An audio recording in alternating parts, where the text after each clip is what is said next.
Yo, what's up guys? Welcome back to the channel. Today we are going to talk about something that has been on my agenda for quite a while. It's remote duels. Now, as you all know, we are currently not legally allowed to play, at least in most parts of the world, or at least Europe right now. And yeah, all stores are closed. There is no face-to-face tournaments. We cannot, in the Netherlands at least, the stores are closed, so we cannot even go there at all. So let alone play in like active tournaments with up to 10 or more people. And yeah, it sucks. And as most of you also know, I am not a huge advocate of card game simulators, because I bought a lot of shiny cardboard and I really want to see my shiny cardboard, and I hope just like you guys. So I'm going to talk about remote duels. Now, remote duels have been around for quite a while now, and in the Netherlands the scene is actually quite big at the moment. There are multiple stores around here that organize local events that you can easily join, and this video is focused to take down the barrier that you might have and get all your opinions out of the window. And yeah, let's get remote dueling. So the reason I'm really doing this is, of course, my local shop also hosts remote duels, and it has been quite fun. We've been having attendance of over 12 people, which might not sound as a lot, but it kinda is, because it started with like 6 or maybe 8. But we have like decent attendance numbers right now. We have a lot of active players, and they all come back each week and they play and they get their OTS, and you still get your Yu-Gi-Oh fix, and you get to actually play with your cards. Now, in my honest opinion, it has just been a lot of fun and quite interesting to also join other locals that I normally wouldn't be able to join. Last week I joined a local all the way in Groningen, which is 3 hours away with car, but I could happily join them because of the remote duel system. And yeah, I just got into their Discord server and I just started playing. It's just that easy. Now, of course, there are many reasons why people don't want to play remote dueling. Some people just don't really know how to get started, which is why this video is here. Other people just don't like the concept of dueling through webcam. Well, for those, there is really not much I can say. Yeah, you can also just wait until you finally get to play again. But aren't you kind of missing Yu-Gi-Oh? Like, really? Like, don't you want to play at least sometimes? If you like the online simulators, then be my guest, but you will not be able to get OTS packs with that. Remote dueling is really, it's an actual thing, and people really undermine what it's doing or what it's trying to do. People hate on it often because it's a quote-unquote flawed system, but every system has its flaws. And yeah, of course, it's not IRL events, but we don't have IRL events, and this is honestly just the best next thing. While your local is closed, you can still support them by attending locals. You can still get your use out of your physical Yu-Gi-Oh cards. You can get to know new people that join your local, and you get to see your old friends that you saw every week when you attended the local. And it has been quite fun. It's really easy for other people to join. Our community has widened a lot. Just like I joined the people in Groningen, the people in Groningen also joined me, which was quite nice. And we have like a community from all over the place now. We got people left and right jumping in ready to play, and the community just keeps growing, and we just have a lot of fun. As of right now, a match in our local on a Wednesday night can be an Italian versus a German guy playing on a Dutch remote local. Who expected that to happen like a year ago, I guess. But all in all, it has been just so much fun, and I really don't know how to advocate the sport and just try it.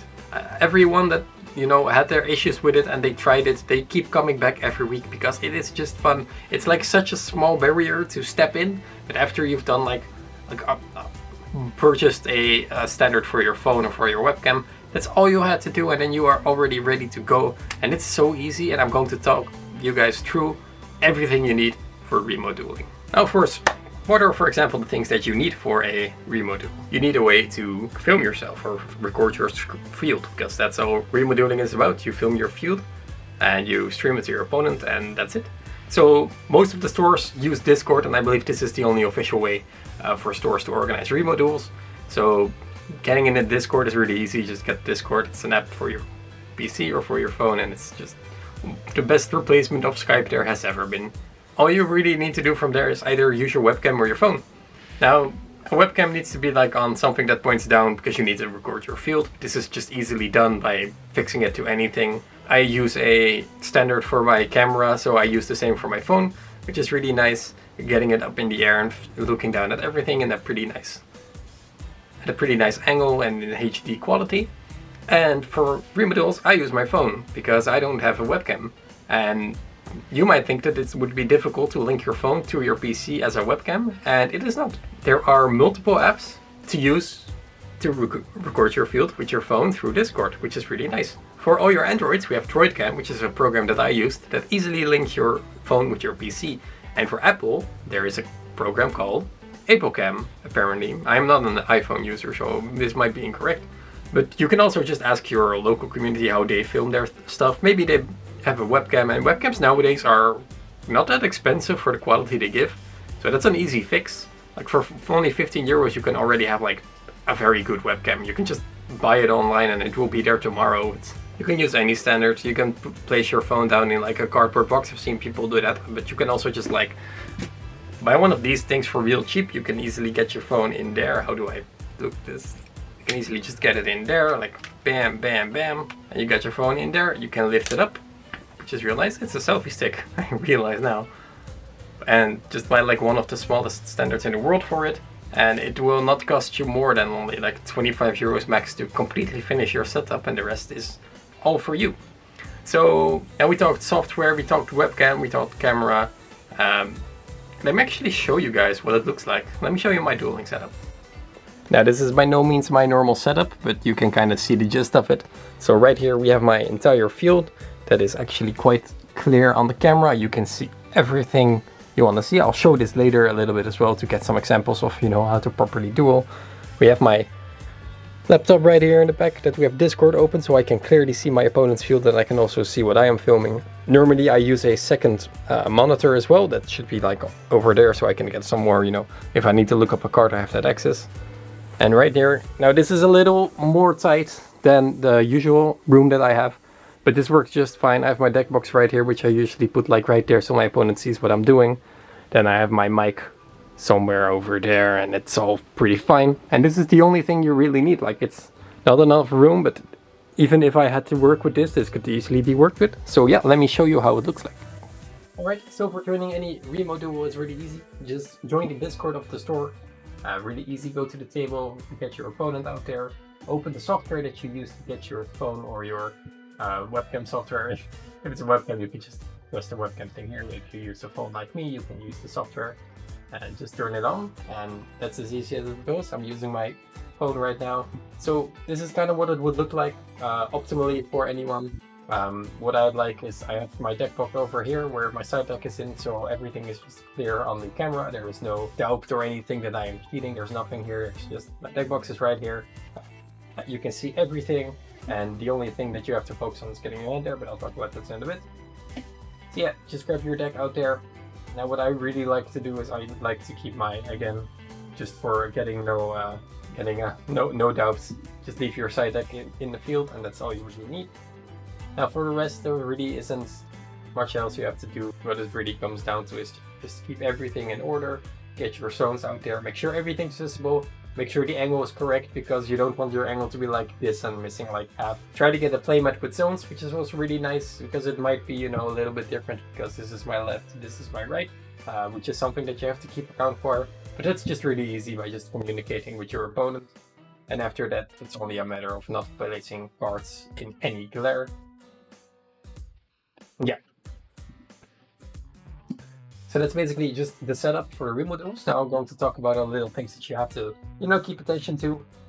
Because people always point out that this is quote-unquote cheat easy.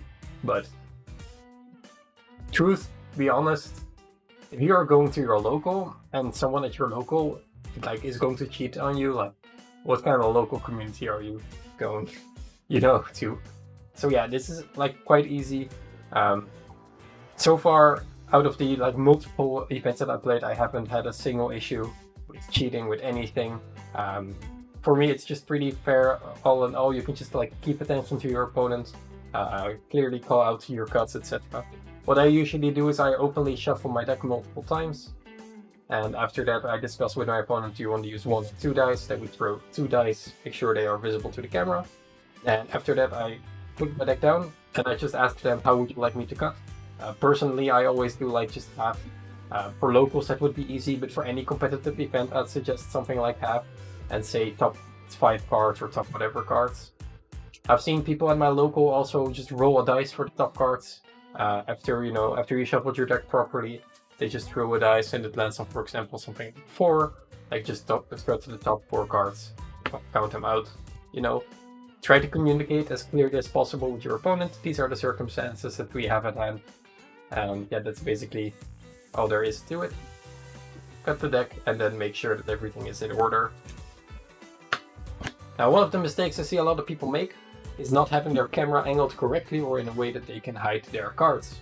Because it's really easy. At a normal duel, your opponent is sitting right in front of you, and it's really easy to keep your cards at an angle like this. Your opponent will not be able to see what you are doing.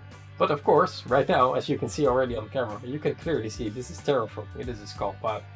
So your opponent, I also have a lightning storm, which you can clearly see. If you show your opponent this kind of information, they will start playing around cards, which is not the thing. What I usually do is I pick up my cards, I keep them just on the floor level like this. So don't angle them anyway, just keep them like this and place them down. If you are not a goldfish, you will probably remember the cards you had. If you had any hand traps, you can just wait for the appropriate moment. And if you want to look at it again, just carefully pick up these cards, but at all times keep them on the field. What you don't want to do is get your cards over here to a point where your opponent cannot see them. This might, be against the rules of your local. It definitely is against the rules of my local.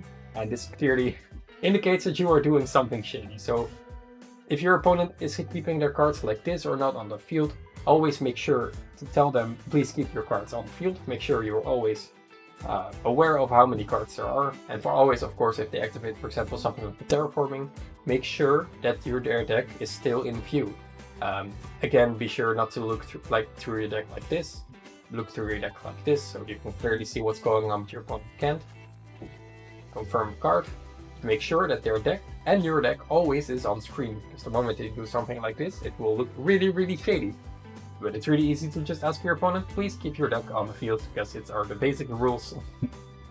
1 cut, throw a die, maybe do just half, do 5 again, something like that. Just keep communicating with your opponent and just make sure you fact check what you were doing. Then, of course, we play not a good deck, so we lose game 1. So we will be going on to the side deck. And again, this is exactly why I like to keep my deck box on the screen, because my opponent always knows what's going on. So I can just grab it out real quick, leave it on the field, get 3 cards, get 6 cards, and go through my deck. Again, hide it for your opponent, be aware where the camera is, and just side out, any 6 random cards, whatever. And always make sure that everything is happening on screen, so there are no doubts about what you are doing. So yeah, that's basically one of the tips I can give you. Just keep communicating with your opponent, keep working it through, and make sure there is no foul play. And yeah, after that it's just pretty easy, just get dueling. There might of course be some effects. This deck has a great example that kind of, alter the field. Widow Anchor, Shark Cannon. Always make sure to have a other card or any way to get like a token on the field to represent anything you would do from your opponent. Also just get a token because Dinos is a popular deck. And you always just want to have your field awareness, if you have a kaiju, make sure to work that out properly with your opponent, get it in the correct zone, just like Widow Anchor or Shark Cannon. And yeah, always communicate, just ask what their grace looks like, ask how many cards they have in their hand, and it's just as easy as that, and you will have a great experience in Remo duels. And of course, if your opponent is doing something you don't like, or isn't, keeping himself to the rules, always be sure to go to the judge of your event and work it out, because we are all humans, we can clearly communicate with each other. And yeah, that's basically all there is to it. So yeah, those are the ins and outs of remote dueling. I hope this was very informative for you guys, and just keep in mind, just give it a shot. Honestly, it's quite fun. It has surprised me, and I have been attending weekly remote duels as of now. This is basically the only way of competitive play that we have right now. Konami has been throwing out extravagances left and right, and I'm pretty sure there will be more in the future. And yeah, it's unfortunate, but these are the cards that were dealt to us. There is no other way. We cannot go to OICS, we cannot go to Nationals, we cannot go to Regionals. So this is it. And as sad as that is, this will have to do for now. Just keep in mind, it's always just good to get some practice in and to, you know, keep your Yu-Gi-Oh muscles fresh, because once the game eventually will continue and we will be going to YCSs, you don't want to lag behind your opponents because they actually have been playing the game throughout the events. And yeah, overall that was it. If you have any questions, be sure to let me know down below. And for any other questions, you can also just check in with your local community and get dueling, guys. So yeah, that was it. Good luck with the extravaganzas later this week, and I will see you guys in a bit. Bye, guys.